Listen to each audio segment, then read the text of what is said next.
Bismillahirrahmanirrahim. Assalamualaikum warahmatullahi wabarakatuh.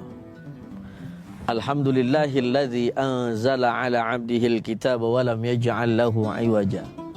Asyhadu an la ilaha illallah wahdahu la syarikalah wa asyhadu anna Muhammadan abduhu wa rasuluhu la nabiyya ba'dah. Tribuners yang dirahmati oleh Allah Subhanahu wa taala. Ketika Allah Subhanahu wa taala akan memberikan pertolongan kepada setiap hambanya, maka ada Al-Quran yang bisa menjadi penolong bagi kita semuanya.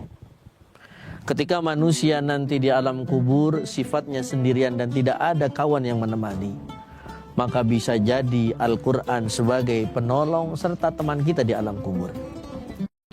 Baginda Nabi Muhammad SAW memberikan satu gambaran, memberikan satu semangat supaya kita rajin-rajin membaca Al-Quran. Supaya apa? Supaya Al-Quran menjadi penolong kita nanti di yaumil qiyamah, bahkan di alam kubur.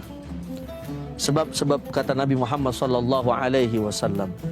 Iqra'ul Quran fa innahu ya'ti yaumal qiyamah syafi'an li ashabi.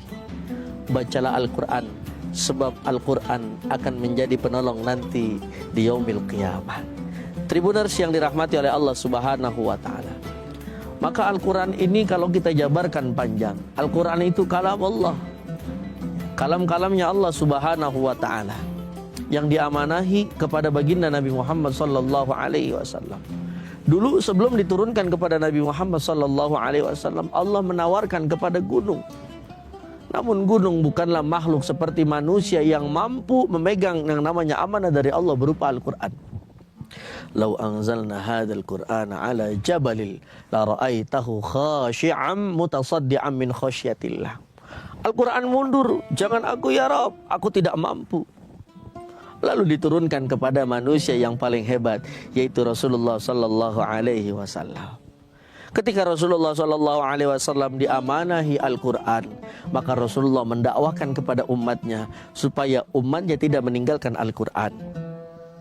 Contoh, ketika Rasulullah sallallahu alaihi wasallam paham Al-Quran ini sebagai penolong, maka dulu Rasulullah sallallahu alaihi wasallam mengajarkan kepada para pengikutnya, kepada umatnya untuk terus istiqamah membersamai Al-Quran. Bukan hanya ketika bersama Al-Quran sedang sedih saja. Justru sedang ketika kita mendapatkan kabar gembira, harusnya kita makin dekat kepada Al-Quran. Kenapa? Karena makin banyak orang itu memegang Al-Quran, makin banyak orang itu membaca Al-Quran, maka akan makin banyak pertolongan Allah yang akan menghampirinya. Tribuners yang dirahmati oleh Allah Subhanahu wa ta'ala. Bahkan ada satu golongan yang nanti Allah selamatkan bukan hanya di dunia namun di akhirat, yaitu golongan-golongan yang mana di situ ketika hidupnya memegang Al-Quran. Tribuners yang dirahmati oleh Allah Subhanahu wa ta'ala.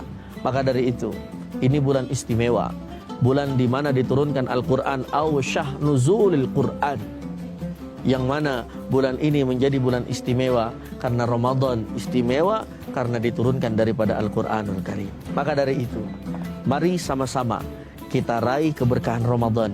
Bukan hanya keberkahan di dalam Ramadan, tapi keberkahan di hidup kita nanti sampai datang yaumil qiyamah. Bahkan sebelum qiyamah kita ada di alam kubur, kita raih pertolongan dengan Al-Quran. Mudah-mudahan makin banyak kita membaca Al-Quran, makin banyak pula pertolongan yang akan kita dapat di dunia maupun di akhirat. Amin ya rabbal alamin. Tribuners yang dirahmati oleh Allah Subhanahu wa ta'ala, mari kita khatamkan. Ayo, udah dapat berapa juz sekarang? Ustadz, saya masih dapat 15 juz. Mari terus kita kejar sisa daripada 15 juz untuk menghatamkan minimal ya 1 bulan 1 kali. Ustadz, saya mau khatam 2 kali, boleh nggak? Boleh. Bahkan jangankan 2 kali, 5, 7, 6 juga boleh kita menghatamkan Al-Quran di dalam bulan suci Ramadan. Pertanyaannya, kuat apa enggak? Mudah-mudahan kita semuanya diberikan kekuatan untuk terus pertama membaca Al-Quran. untuk terus meresapi daripada isi Al-Quran. Dan mudah-mudahan yang paling istimewa kita dapat menghafalkan daripada isi Al-Quran, sehingga Al-Quran bisa juga menjadi penahan. Ketika kita ingin berbuat maksiat, kita ingat ada Al-Quran di dalam hati kita. Ketika kita ingin berbuat dosa, ketika kita ingin berbuat zalim, kita ingat ada Al-Quran di dalam hati kita.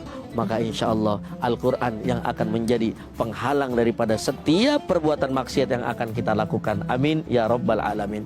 Tribuners yang dirahmati oleh Allah Subhanahu wa taala, ini saja, wallahul muwaffiq ila aqwamit thoriq. Assalamualaikum warahmatullahi wabarakatuh.